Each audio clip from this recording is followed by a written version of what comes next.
Hey students, I thought I would put together a little video here of the solutions as I both make them to get ready to grade your stuff and also give you a chance to self-grade.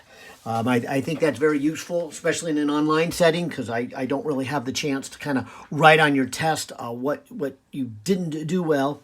And this is kind of nice. So I hope you'll take the time to go through this video and see how you did and learn from your mistakes, and of course then B, kind of self-grade to kind of know what to expect. It's the first exam, so I guess there's no rush in getting you the scores. I know closer to the end of the semester, it's kind of good to nice to know.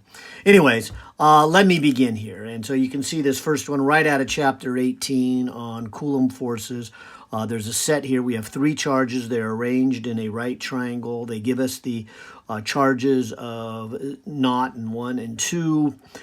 They give us the distance between 1 and 2 and the distance between 0 and 1 and 1 and 2. What is the net or the total electrical force? Also, a little help with nanu. 10 to the minus 9 in case you've forgotten that prefix. But also keep in mind you can always go back to chapter 1 and look up all these prefixes. So it's been a while since we've done nano and pico, and I know both of those and micro are on this test. So that being said here, let's look at the first force between these two. And first of all, I'll start with direction. And so the force, so when it says here, what is the total net force on number 1? The naught, or the 0, is pushing number 1 upward in this picture. And then number 1 is attracted to this negative 1 over there. And so we have 2 sets of forces that we have to combine together, and maybe the trick to the problem, or maybe even the hardest step, is to remember that we have them at right angles. And so we need to go back to our chapter 2 really here on our vectors and do a Pythagorean theorem. So maybe I'll call this the y component, and so the first force, I'll call it Fy, is Coulomb constant, and it would be the naught and the 1 and divided by the r squared. And maybe to save a little time here, I'll just put those straight into my calculator. And so 9 times 10 to the 9th for the k. Q naught is 7 times 10 to the negative 9. Q1 is 10 times 10 to the negative 9. And then divide by the distance between them. Again, watching our units. The distance between 0 and 1 is 0.00125 in terms of meters, because it's 1.25 millimeters. And then we would go squared.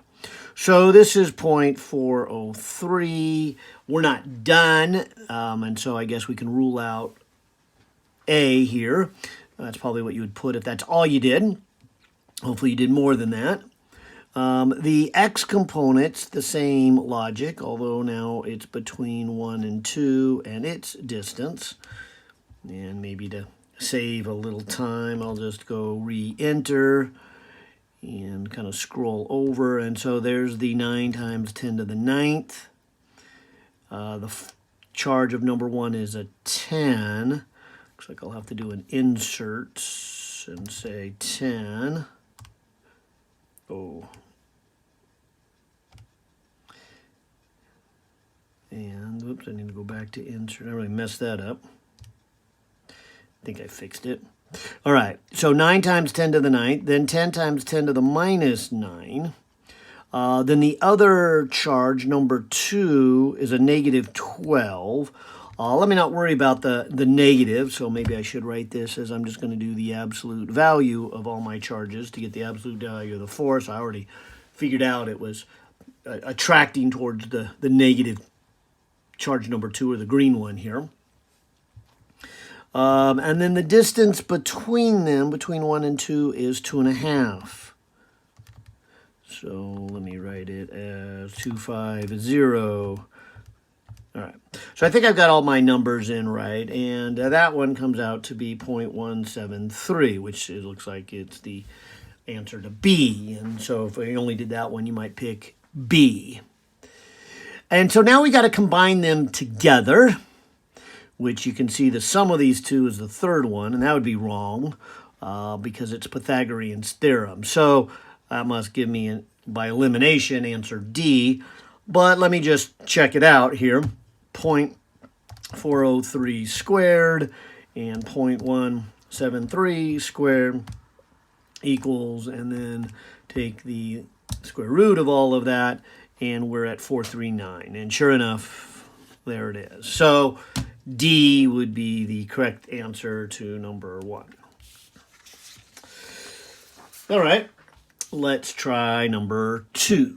Again, also right out of 18. It says a water molecule is made out of an oxygen and 2 hydrogen atoms with the dimensions shown in this figure. So we've got an angle of about 105 degrees. Well, 104 rounds to. And then here's the distance at almost 100 picometers, which is about 1 angstrom. And so there's the pico here. If we ignore all the electrons, so you can imagine this, will get real complicated with all the charges around here. But if we just wanted to know, as this is kind of leading to, the oxygen nucleus is repelled by the other 2 hydrogen. What is the strength of the electric field from the 2 hydrogens, nuclei, at the location? So, you might say what's happening at the nucleus from the nucleus here. And so there would be an electric field from this nucleus kind of pointing like that, and an electric field pointing like that. Now, fortunately, they're equal and opposite. And so if we kind of realize, okay, there'd be an electric field here, and there'd be an electric field here. And this angle from the vertical would be, looks like half of this 104. So if I could take the 104.45 and divide by 2 here, I guess I'm looking at about a 52.225 degrees. Okay. And let's give this a shot here. All right, so if I start off with just what is the magnitude of the electric field, I can put in these numbers. 9 times 10 to the 9th, that's the Coulomb's constant. Then the charge of the nucleus, which is 1 proton, so it's 1.602 times 10 to the negative 19 coulombs. And then if I divide by the distance, from what's making the field, where I'd like to know the value of the field, this is the 95.84 times 10 to the negative 12, and I will square that and then hit enter.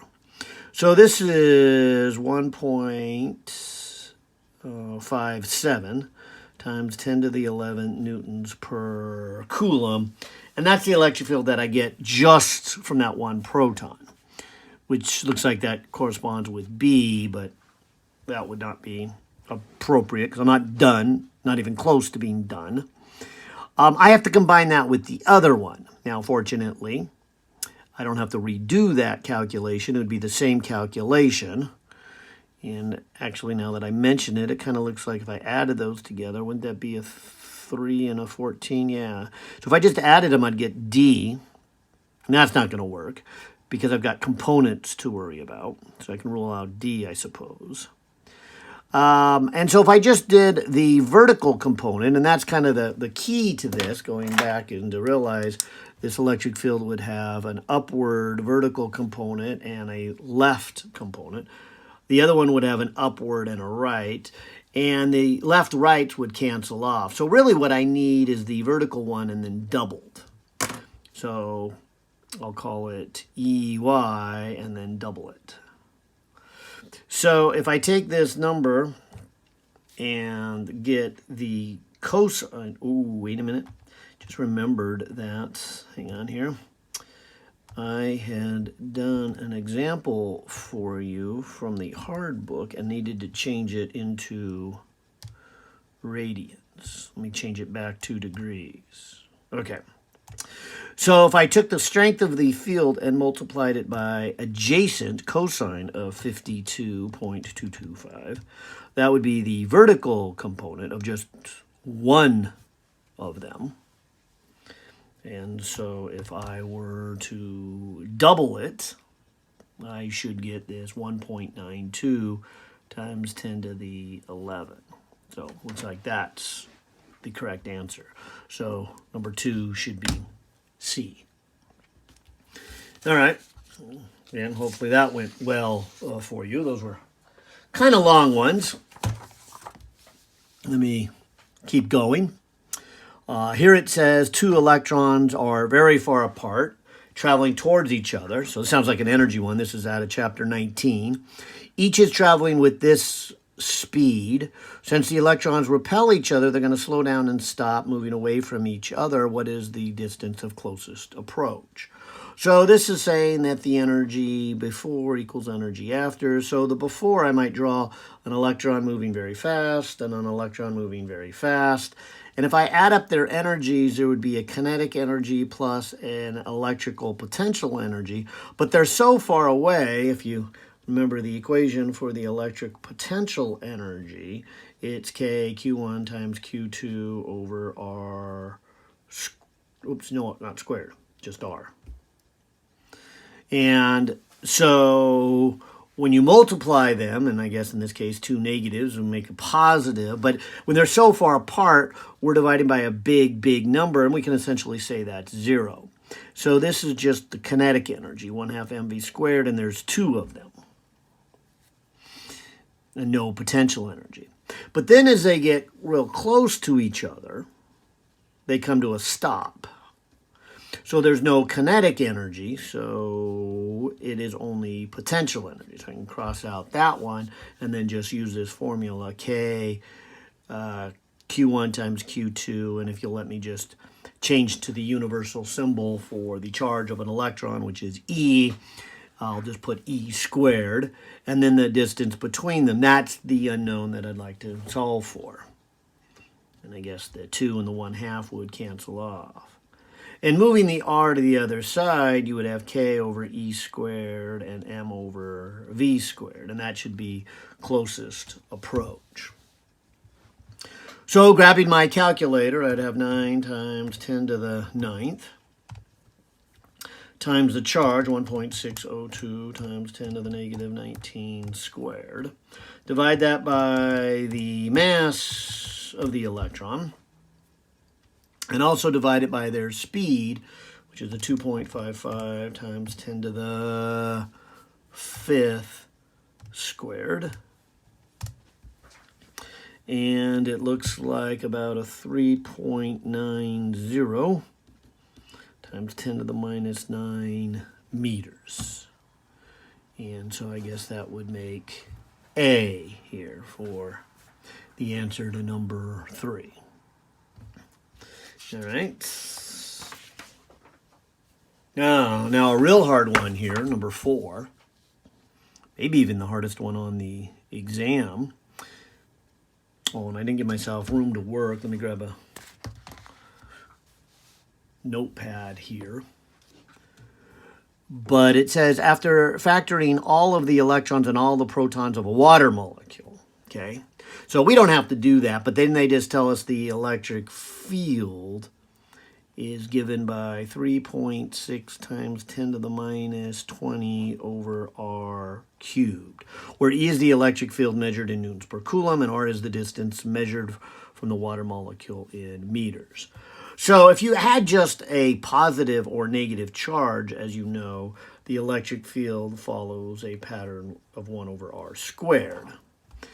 But given that we have both positive and negative, there's a mixture going on, and the fancy word we like to use is a dipole. Anyways, and it's a bit more complicated field. So again, for this problem, we don't have to get into the more complicated field. It's directly given to us. But what's interesting here is this question about potential. What is the magnitude of the change in the electric potential for an object? Say sodium. So you can kind of see I was kind of implying, kind of like inside a human cell, there would be water and there would be ions, and so sodium ions, and they would move around, and they could go close and they can go far, and there's going to be a change in the potential.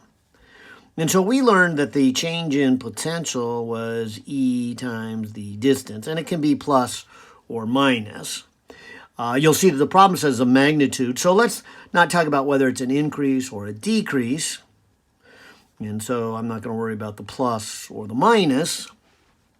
But here's what makes the problem hard is your book said that this is the change in potential if you have a nice uniform electric field, which we do not. So again, what makes this hard is going to be the calculus here.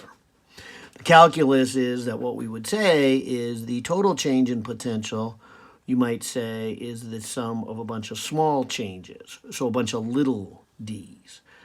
And so we're really talking about the electric field times some little small distance, like a dx. And then there would be a new value of that electric field, so times another little small distance, dx. And so this would be like electric field 1, and then it changes to a new value, electric 2, and this would be a new value, 3. And in fact, since we're talking about the distance as measured from the molecule, and we have it listed as an r, we might be better off to kind of think of it as a r.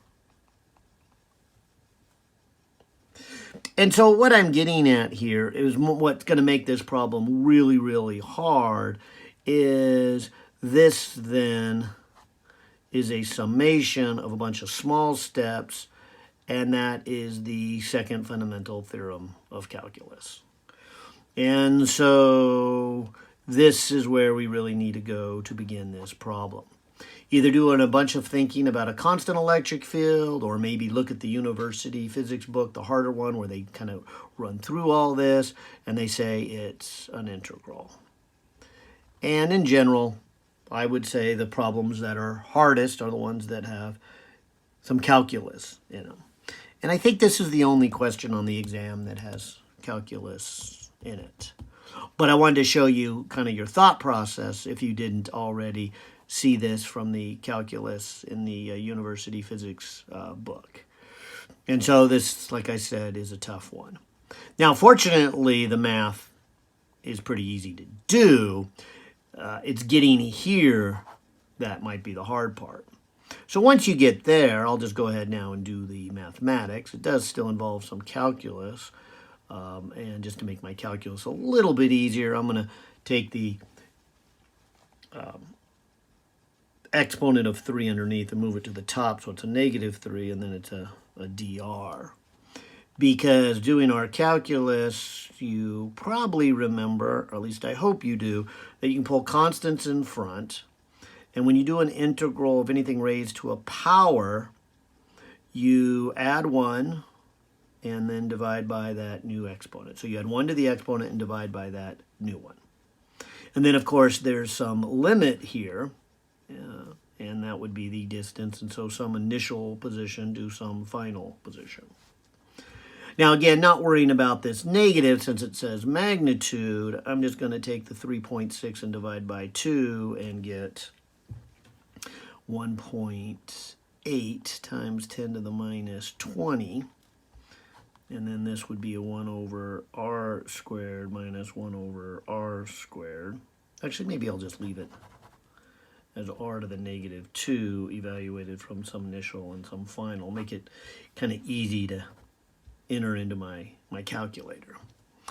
Because as I go to enter this into my calculator, it's going to then look like this. And again, not paying attention to plus or minus, I'll just put in the initial position and subtract the final. Okay, so the initial looks like it is 4 times 10 to the negative 9, and I'm going to raise that to a power of negative 2. And then I'm going to subtract the initial, or well, in this case, the final. So I guess I can do it in reverse order here. But I'll ignore that negative. Actually, I could have left that negative with that negative. It would have gone away. But the far distance is the 125 times 10 to the negative 9. Again, raised to a power of negative 2. Maybe I'll just hit enter now. And so that's this piece. So then I can multiply it by the 1.8 times 10 to the negative 20 and come up with a number that looks like double knot 112. And looking at my options, double knot 112 would be C. So there's the super hard one, I think, on the exam. Okay, now moving on to question 5. And getting into some of the easier materials. Those are the first 2 chapters. Then we get into our electronic. Here's a 60-watt light bulb, an old school incandescent bulb. And if we plug it in the United States, we know by default plugging it in means 120 volts. What is the resistance? And so one of the equations we have for power is V squared over R. And that's probably the best one for this particular problem. We could do it in 2 steps if we use the other one. But I'm going to do this, and so I'm going to put a 60 here. I'm going to put 120 squared here, and then have my unknown R. And so this would be 120 squared over 60. So 120 squared divided by 60 is 240, and the units would be ohms, and so it looks like C would be the correct one there. Okay, moving on to number 6. This is more conceptual. Looks like it says we have 6 identical bulbs. And by that, we mean the resistance is all the same. And so we are asked to rank their brightness. Now, an indirect part of this is their brightness is going to depend on how much current. So that's really what this boils down to, is could you tell me which one has the most current and which one has kind of the middle ground and which one has the least ground. And so the current comes out here and it hits this node and splits. Some goes down this way and some goes around this loop. All right, so let's just talk about these 2 branches. So first of all, as it goes through this branch, the same current would have to go through 5 and 6. So we know 5 equaling 6, 5 equaling 6, 5 equaling 6, 5 equals 6 has to occur. And that doesn't really help us too much. Okay, but because they're in series like this, I would say the overall effective resistance is 2R. Whereas this one, it goes through number 1, which is, an R, okay, kind of divides off and has a parallel path. And maybe we could talk a little bit about that. But the real thing is it recombines right here and has another R. And if we spent a little time analyzing a parallel path, we could say that the equivalent of these is a half R. Now, we really don't have to do that much work. We just need to know it's something which would make this path right here more than 2R. So that means more current is going to go through 5 and 6 than this branch. So 5 and 6 are not only going to be equal, but they're going to be brighter than number 1, because number 1's not going to get as much current as that. Then it separates out, so 2 and 3 are even less than 1, and 1 was already less than 5 and 6. In fact, I think that's enough information to even answer it, because the brightest it's going to be is 5 equaling 6, and so that would be answer B right there by elimination, and we can move on.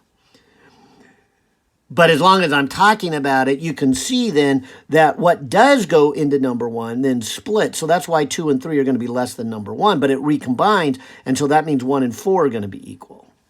So 1 and 4 should be equal, and of course that's all the way through here, but 1 and 4 would be next in line, and then 2 or 3. So more evidence that it would be B for number 6. Okay. Number 7 here, it says study the above circuit. So it's a pretty straightforward circuit, just has a voltage and then 2 resistors. It says if each has a value of 15 and the current is this, what is the voltage? And so what we can do is do a simple equivalent circuit. We would have to recognize that these two are in series. I know we've drawn them with 2 lines, and so you might accidentally think these are in parallel, but it's not how we draw them in terms of geometry.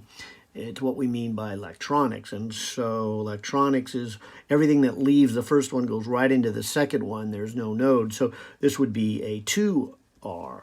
We'd add them together. And if it's 15, the overall is 30. And so using Ohm's law, that V equals to IR, the current is 7.5 times 30. So 7.5 times 30 makes answer D, 225 volts would be the correct one there. I think that might be the simplest one on the exam. Just all this stuff is pretty challenging. So don't beat yourself up if you didn't do so well. This is some hard stuff. And we've got one more chapter on electromagnetics, and then we'll switch into optics. And I think you'll find that a lot simpler. And hopefully just as interesting. But this stuff is really interesting because how it relates to the technology we live in today. Okay, here is an equivalent one. And so here we got 4 resistors. And so maybe the first thing is to recognize these two are in series. So we've got a 5 and a 5. That makes a 10. Then it's to recognize that this equivalent 10 and that 15 are in parallel. That is, it would come here and it would split and then recombine after they split. So that's parallel. And you can figure that out by going 1 over 15 plus 1 over 10 equals the reciprocal of its equivalent. So I'll go 15, reciprocal, add to that, 10, reciprocal, enter, take the reciprocal of that answer, and we're talking about 6. So these 3 resistors are equivalent to a 6. So now it boils down to a 20, and all of these 3 are equal to a 6. And then that is in series, so it's just 20 plus a 6, or 26. And so it looks like C would be the correct answer here for number 8.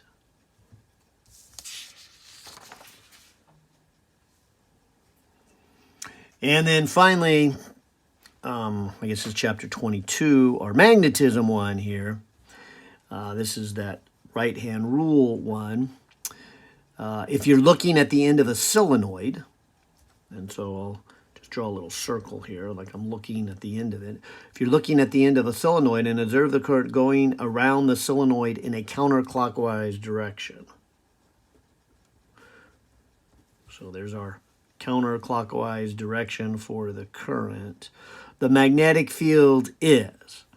So this is where we said take your right hand and we can apply it to either a straight wire or a ring. In this case, a solenoid's a ring.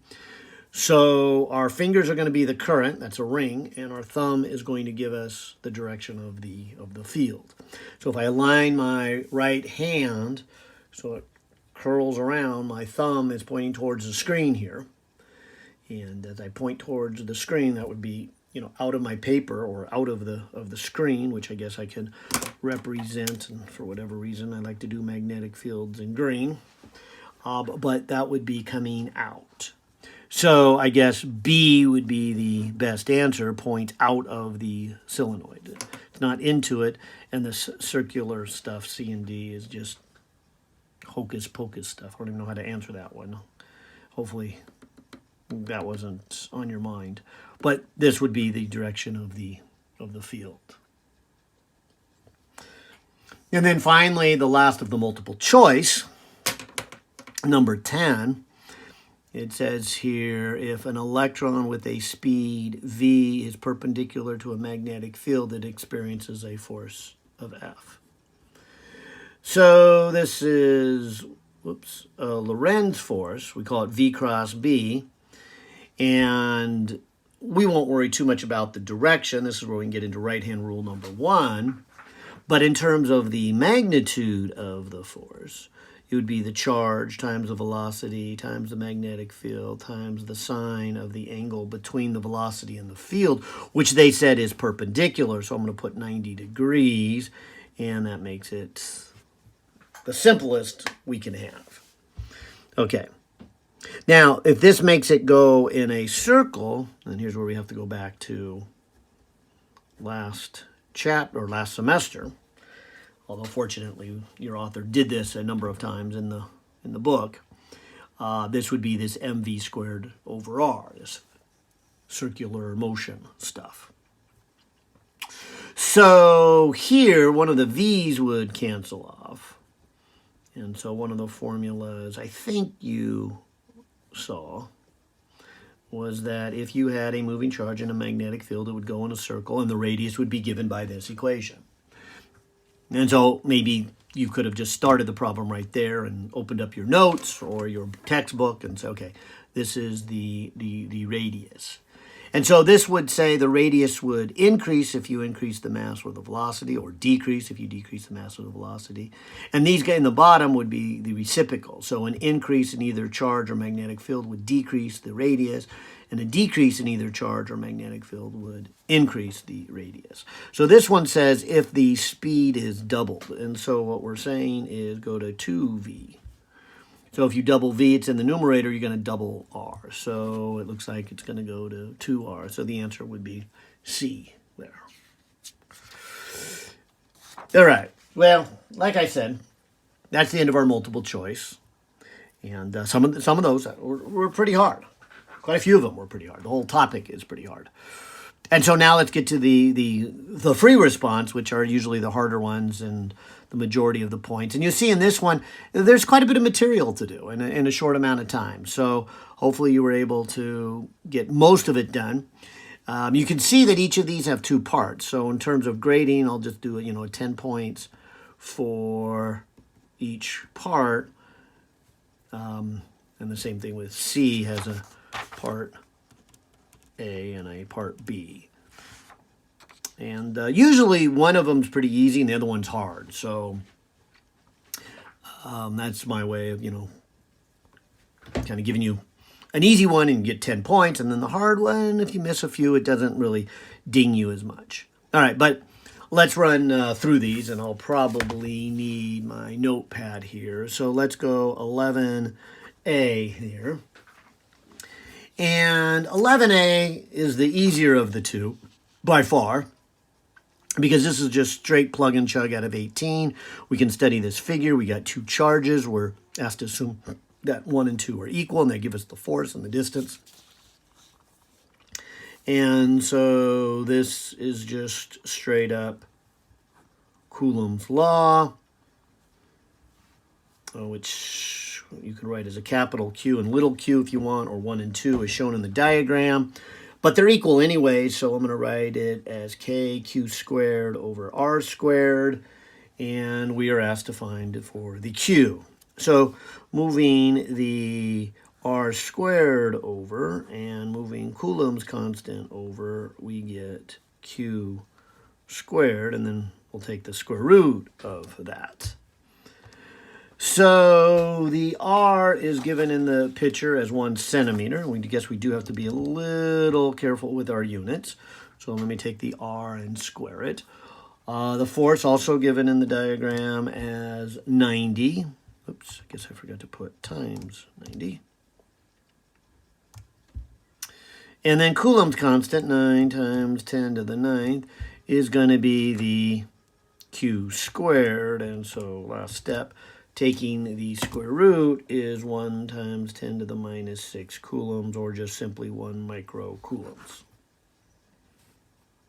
So that's part A of question 11A. Now B is a hard one, although it's a lot like one of your homework problems where you had two wires hanging and they repelled out. I remember doing a video on that, so hopefully you worked hard on that one because that would give you some insight here right away. And so that's why it says, study the figure to the right. The like charges have value of Q and they repel each other. Oh, by the way, maybe I should have said plus or minus. Since they repel each other, we don't know if they're both plus or both minus.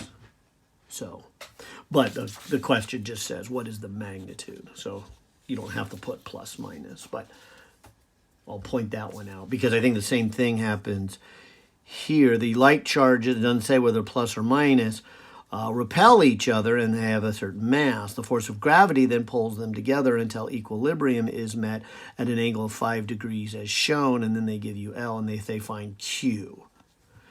And I'm going to go ahead and grade it with just find the magnitude of Q. I know it doesn't directly say that, but I'm not going to require you to say plus or minus, but they've got to be the same. So with that in mind, maybe I'll do like I mentioned on the video where we had it swing out and I did a little cross-sectional view and a free body diagram. Let me just look at this charge, because this charge being repelled from this charge would make an electrical force to the right. Gravity, mg, would make a force down, and then the tension in that string would be here. And so a free body diagram would look something like this. An electrical force to the right, a gravitational force down, a tension at an angle of 5 degrees. And one of the things that make this hard is we need to go back to Newton's laws and say, all right, the sum of all the forces in the x direction equals mass times acceleration in the x direction, which would be 0 if we're in equilibrium. And likewise, all the forces in the y direction, which equal mass times acceleration in the y direction, would have to be 0. And so if we call this, say, T for tension, as we look in the x direction, we can see that there is an electrical force to the right, so that's positive, but then there is a component of the tension that's to the left, and so that's a negative. And it would be then T, and it would be the opposites of our 5 degrees. And so opposite would imply use the trig function sine theta. So again, we did a lot of this last semester, and periodically it shows up. And like I said, that homework problem, I wish I could remember what number it was, but I know it was a magnetic repulsion. And so we had actually the same geometry in terms of forces, that just we had a magnetic force here instead of an electrical force. Now in the y direction, we can say the same thing, that the tension has an upward component right here, and it's adjacent to the 5 degrees. So it would be T cosine of 5 degrees going up. Gravity would be down. That would be all the forces in the vertical direction, so that has to add to 0. And so that would be, I don't know if you want to call it the first step. It's the first step I did. You might be more interested in doing the electrical force first, which you can't do completely because we don't know the charges, or you might be interested in doing the weight force. But let me do those now. So I have this one. Let me call this page 1. And so I don't lose track of that one. But why don't I do the gravitational force, just mg? So maybe here the thing to keep in mind is that they gave me the mass in grams. So I'm going to convert that to kilograms, multiply by 9.8 meters per second squared, and get my force of gravity, 0.00122 times 9.8, and I get 0.01, I guess, to three significant figures. It'd be 1.20. Okay. And if I also do the electrical force, which is kq squared over r squared, this is going to take a little more work. I do know Coulomb's constant is 9 times 10 to the 9th, and I'm looking for that q squared. But the r is the distance between them. And the diagram helps me out a little bit because this is the A, and so this would be A on that side. And so I could say R is going to equal to 2A. And then the A, you can kind of see from the geometry here that if you go sine of theta, you're going to get an opposite, which is A over an L. That is, A is equal to L sine theta. So I'm going to put here L sine theta. And I'll actually get a number here. So this is 2 times the L, which is the 0.15 meters, and then the sine of 5 degrees. This will give me a number here to work with. So 2 times 0.15 times sine of 5 degrees. And so this is going to be a 0.0261 meters. Okay, so now if I put that back up here, 0.0261 squared, I can get this electrical force. Maybe I'll just put the 9 times 10 to the 9th and then divide by my last answer squared. And so it looks like this is a 1.3, I'll do an extra significant figure, 1.6 times 10 to the 13th, and then q squared. All right. So I told you this was a hard one. In fact, I think this is the hardest of the free response here, this B.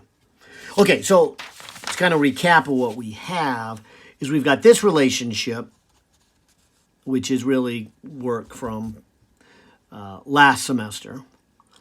And to solve it, of course, we're going to have to put these together a little bit. And we need to do electrical force ultimately because that's where the Q is, what we're looking for. But notice we know the mg, which is this one.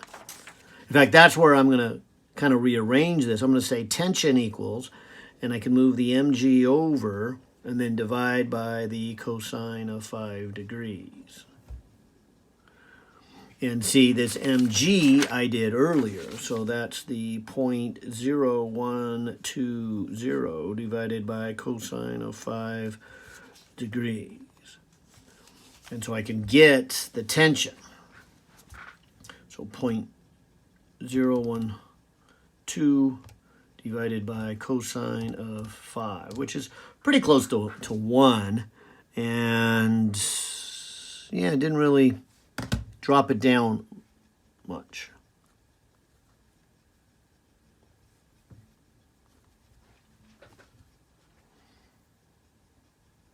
Or maybe, I'm sorry, drop down. I should say raise it up. It didn't raise it up enough because it's just a hair under 1 and it's in the denominator to kind of round it up. So without doing more significant figures, this would be the tension. But see, that's where I can use it over here. So this would say then electrical force equals, and if you let me move it to the other side, I'll put in the tension and then I'll put sine of 5 degrees. So 0.012 times the sine of 5 degrees. And this would be 0.00105 for the electrical force. Okay, so finally now I can finish this because as we did over here on page 2, this 1.316 q squared is the electrical force, and I just said it was 0.00105. And so now with a couple strokes of my calculator, so let me divide that by, and I'm just going to grab that up there. There's the 1.316 without rounding. Copy it and hit enter. And so that should be Q squared. So then taking the square root of that, we're at about an 8.91 times 10 to the minus 9 coulombs. I guess if you want to do your prefixes, that would be nanocoulombs. So, like I said, that was a pretty long one, and pretty hard one. So, hopefully, it went really well for you, and hopefully you got at least some partial credit there on B, if not completely right. If you got it completely right, great. But like I said, it's kind of long and does involve last semester. All right. Now, here's the ones from our circuits. And B looks a little easier than A, but I'll do them in order. It says study the circuit at the right. Okay, so I got this. And what is the current in each resistor? And that's what makes it kind of hard because it's each resistor. But maybe the first thing I'll do, so I'll call this 11B and then part A, is to say, why don't we kind of look at this circuit for just a moment and maybe recognize that these two are in series. This looks a little bit like the one we discussed with the light bulb one. But since these are in series, the 300 and the 400 make this a 700. And this is a 200, and this is a 100. So maybe that's the first step, is to say, even though this is the full circuit, this is the equivalent of that. And then you'll recognize that these are in parallel. So then you can say that what are these equivalent to? And here's where you have to use a calculator because you have to add reciprocals. So it's 200 reciprocal plus a 700 reciprocal. I'll hit enter and then take the reciprocal of that and get a 155, and I'll do one extra significant figure. And then finally, the equivalent of that is to recognize that these two are in series. You just add them, and so that would be 255.6. So all these circuits are equivalent, and ultimately we want to know the current in each of the four, but using the original or the equivalent or the equivalent of the equivalent or the equivalent of the equivalent of the equivalent, each of these can play a role and help us find what that current is. Because this last one, which I guess is the equivalent of the equivalent of the equivalent, would just be simply Ohm's law, which would say voltage over resistance. So the diagram shows us 12 volts, 255.6, and so looking at the overall equivalent of 12 divided by 255.6, we're looking at a current of about 0.0469 amps. And so we might ask ourselves, how does this help with the real thing? And this would be saying this is the amount that comes out of the battery and goes to this equivalent one. Of course, there is no place where you say, what's the equivalent one? However, if we just said that's what comes out of the battery, then all of that must go through the 100. And so this circuit right here, which is, again, the equivalent of the equivalent of the equivalent, is really telling us what would be coming out of the battery, which is also telling us what goes through the 100 because these are in series with each other. So I'm going to put a 0.0469 and answer this first part, how much goes through here. All right. Now, we still got a little bit of thought process going on here. because now what do we do? Well, this is where I think this circuit would be useful, calling this one the equivalent of the equivalent. So this is the equivalent of this one, which is the equivalent of the original. So I'm going to call this the double equivalent. That was the triple equivalent. But this double equivalent one, if we study it compared to what this is, we know that this resistor is 155.6 and that its current, since these two are in series, would be what we have here coming out of the battery, 0.0469.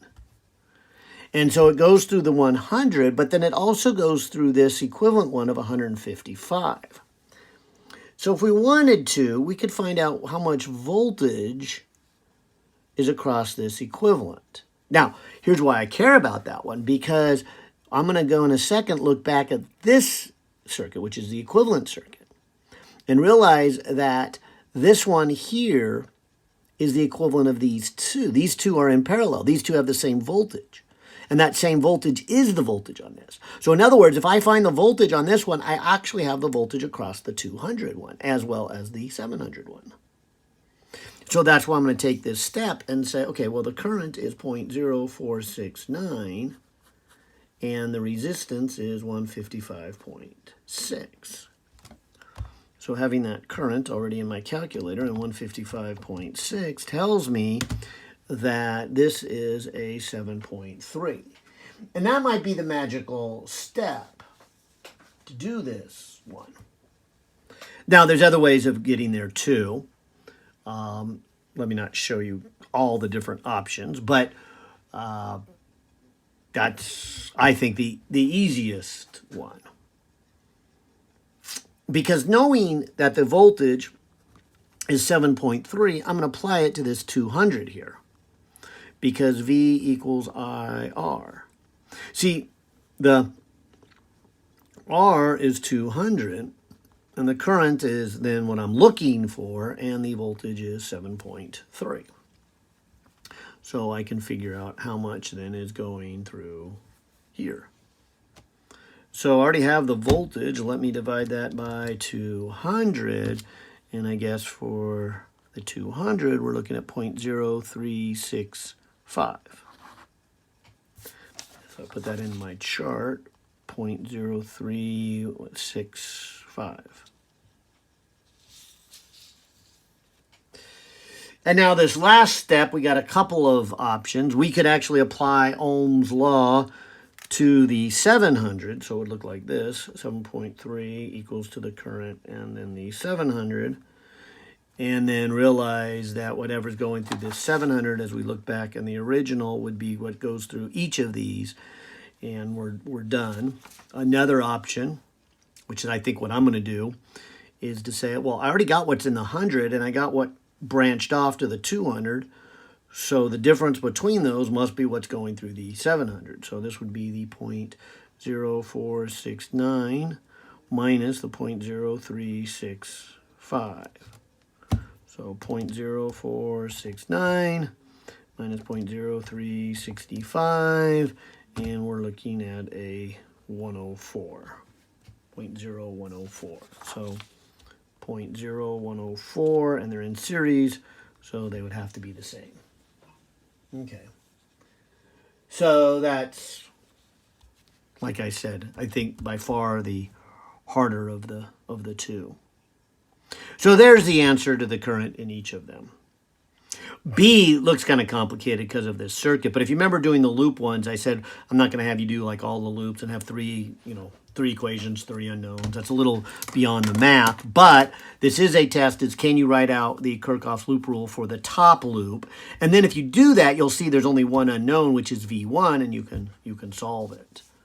In fact, I think there's probably enough room here. So why don't I just start the loop anywhere I want, and hopefully I made that clear in the lectures. There's no magical place to start, and you don't have to go clockwise or counterclockwise. The choice is yours. You end up with the same equation, no matter where you start and what direction. You just have to remember that the sum of all the voltage changes comes out to be 0 if you go all the way around a loop. So I'll go from here to here, which clearly indicates from a minus to a plus, so that's a plus of V1. Then I go through this resistor, and they give me the current and they give me the resistance. So it's just IR. So the I is a 4 and the R is a 6, and I'm going with the current. And that's the key to remember. When you go with the current, you put a minus sign. Had I been adding up the loop the other way, I would have put a plus sign there. Of course, also when I went this way, I would have put a minus sign there. So these signs would have been opposite had I decided to go in a counterclockwise direction. But I'm going to go in a clockwise direction. So from here to here is a plus, and then I'm going with the current, so that's a minus. And then as I go across here, no, I'm going with the current again, so that's another minus. And the current is 1, and the resistance is 6. So IR. Then again, I go through another resistor, again with the current. So it'll be another minus because it's with the current. And the IR, current is 3 as indicated, and resistance is 4. And that completes the loop, so that would equal 0. So that's the first half of the question. Write out the equation. And then you can see that there's only one unknown, which is V1. And so that's a 24 minus a 6, so that's a negative 30. And that's a negative 42. Move it to the other side, and you get a positive 42. So the voltage should be 42. So there's the easier of these two. That would be just 42 volts. Okay. And then finally, let's move on to the magnetism ones. Tend to be the harder ones, but like I said, I really think the one swinging out, just because it had so much detail, is actually harder than this one. In fact, the magnetism ones sometimes are so hard that it's kind of a lot of just plug and chug into the given formulas. And that's kind of the effect here, but we do have direction to worry about in their field. So we're going to study the figure at the right. Okay, so this one. What is the magnitude and the direction of the magnetic field halfway between the two very long wires? Okay, so one of the things I hope you did first was to use the equation for the magnetic field from a long wire. And in this case, we need to do it twice. And then combine those two fields together. So halfway between would be like right here. We'll put a little dot. And let me just get the magnetic field from the top wire. And then I'll do the same thing for the bottom wire. So the top wire would be this 4 pi times 10 to the minus 7 for the mu naught. The current clearly indicated as 2 amps divided by 2 pi. And the distance away might be, I'm not going to say a hard step, but something to remember, that it's not the 5 in the diagram. This R is from the source that is making the magnetic field to the point you want to know the value of the magnetic field. And so that would be half of this distance of 5. So that'd be 2.5 centimeters. And then I'll move the decimal 2 places. And then save myself a little bit of calculator work. Okay, so the magnetic field here would be 2 times 10 to the negative 7 times 2 more. Then divide by the 0.025. And so this would be a 1.6 times 10 to the negative 5 for the value of the magnetic field. Now, maybe I should put Tesla. And then one other thing very important on this is I should get its direction. And so using right-hand rule number 2, I'm going to pretend I'm grabbing that top wire, my thumb in the direction of the current. Notice how my fingers arc around and are going now into the screen. So I'll put a little circle with an X to indicate into. Okay. So now I have the magnitude and the direction of the field from just that top wire. Let's do the same logic for the bottom wire. It'd be the same formula, 4 pi times 10 to the negative 7. The current, though, is now 4 times bigger. It's 8 amps instead of 2 amps. And I'll take advantage of that so I don't have to hook everything in my calculator. It's just going to be now 4 times bigger. So this is 6.4 times 10 to the minus 5 Tesla. But then let's also do direction. And so again, if you imagine taking your right hand and grabbing that bottom wire with your thumb pointing in the direction of the current, you'll see that your fingers above the wire arc out and then go back in. And so this would be coming out. And so the thing to remember here is the total field is the combination of these two. And I'm going to use the word combination, not necessarily add. You would add them if they're in the same direction, but you would subtract them if they're opposite. Or you would do Pythagorean's theorem if they were at right angles, like we did back on question 1. But in this case, they are opposite. So I need to subtract them.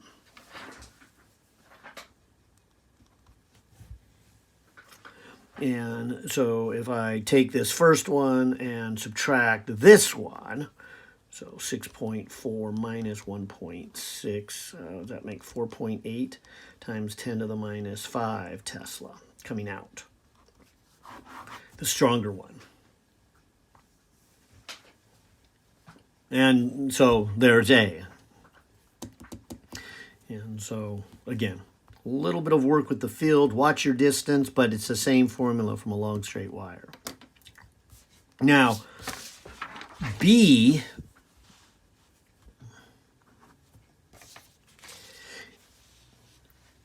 is one that's, I think, going to make you kind of think through this. Again, it says a very long wire carries 12 amps, so let me just label it here, of current. The very long wire is straight with one circular loop of radius, so 2.25 centimeters. What is the magnitude and the direction of the magnetic field at the center of the loop? Well, hopefully kind of the first thing that goes in your mind is you see a circular loop and we're trying to find the magnetic field at its center. And so I'll say B from the circle is the mu naught I over 2R. However, maybe the harder part of this problem is to realize that there is more here going on than just a current in a loop. There is a current coming in, and so you could say that's like half of a long wire, then looping around, there's our loop, and then another half wire. So in other words, you could think of this as what I really have is a long straight wire and a loop. And what I've done is the magnetic field from just the circular part. But to make this problem complete, I need to also include the field from a long straight wire, which is the same formula that we used in part A. And so part B also has two calculations, just like A did. And I think that could be easily overlooked, that you have that long straight wire there. Okay. So let me, calculate these. For the circular loop, this is 4 pi times 10 to the negative 7, and the current is 12. And then we divide by 2, and then the radius is that 0.0225. Whereas the long wire would be the 4 pi times 10 to the negative 7, 12 amps, 2 pi, and this R isn't the radius of a loop, but it's the distance away, kind of like we did in part A, so that would also be the radius of that loop, because we're looking at the center there. So there's going to be 0.0225 also. And maybe I'll save a little bit of calculator work by canceling off that 2. And that's the difference between here. We can cancel pi off there.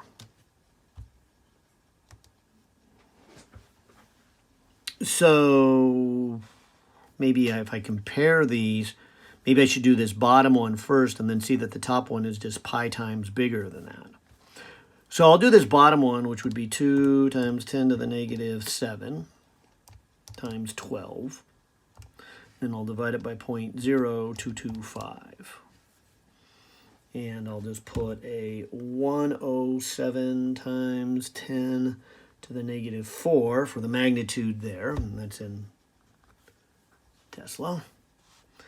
And then, like I said, you can see in this formula that they're almost the same, just the circular one is bigger by a pi. See, the wire one has a pi down below, and you can even see that this would be 2 times 10 minus 7. It would still have the 12, it would still have the radius, but then times pi. So to save myself a little bit of calculator work, let me just multiply by pi, and that would be 3.35 times 10 to the minus 4 Tesla. Okay. Now, not quite done. We need to talk about direction here. Because if you remember back in A, we learned, of course, one was coming out and one was going in. And, of course, the stronger one came out, so they didn't cancel each other, and you ended up with just coming out. Here, if we do the right-hand rule, if we think about the loop going in a clockwise direction, we can take my right hand and hold my fingers so they curl around in a clockwise direction, and so the field is going inward from the ring. Now, from the long straight wire, it's kind of like the top wire in A.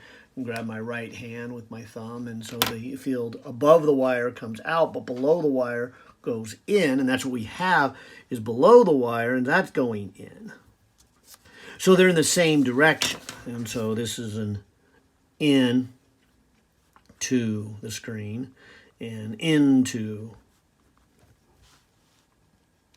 the screen. So these are in the same direction. So when you come over here to get the total, you would be adding them together. And it looks like this would be like a 4.3 carry 1, 4, 2 times 10 to the minus 4 Tesla into. Or I suppose if you wanted to, you could write it as 442, making that bigger and making that smaller to 10 to the minus 6, so micro Teslas into. Well, that's not necessary. But this would be the final answer that we'd be looking for. What is the field into? So B, you would add them together into, whereas A, we subtracted them because they were competing in their directions, and so we've got vectors to add. All right. Oh, good. I hope that made sense. Hope you did well. Hope you learned a lot, and hope you're excited to move forward and learn some other things. And I think and I hope you will enjoy the optics coming up. Take care.